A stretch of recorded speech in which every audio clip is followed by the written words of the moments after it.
छत्रपती संभाजीनगर जिल्ह्यातल्या एका व्हिडिओनं सध्या खळबळ उडाली आहे। एक पोलीस कर्मचारी 14 लाखांची लाच घेतानाचा हा व्हिडिओ असल्याचा दावा केला जातोय।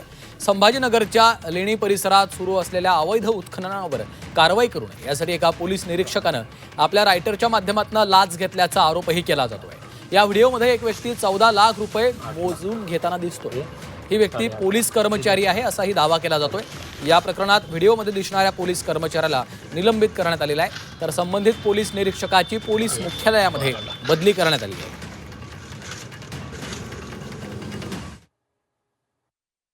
नाही, आपण ज्या व्हिडिओविषयी विचारतो त्या व्हायरल व्हिडिओ प्रकरणी एसीपी शहर विभाग हे चौकशी करत आहेत आणि चौकशीअंती पुढील कारवाई करण्यात येईल।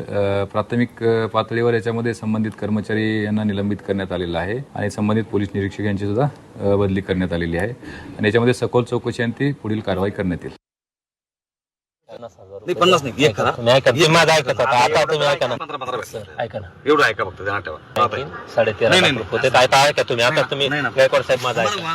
खिशातून आता 12 लाख पीआय साहेबाची दिली, जगताप साहेबाची आणि याच्यातून 1 लाख एवढं रुपये तुम्हाला दिली वेगळी. समजा असं नाही नाही, वेगळं म्हणजे वाट नाही ते. हो ना, मग तुम्ही वाटा 7,000 कर्मचाऱ्यांना काय अडचण नाही ना. कोण कोण कर्मचारी करा. तुमचे? सध्या अजून एक साहेबाला अजून 1 टक्का तेच नको. अजून 50 टक्का देवा. काय करू? आता काय सर, 14 लाख रुपये हे 13.5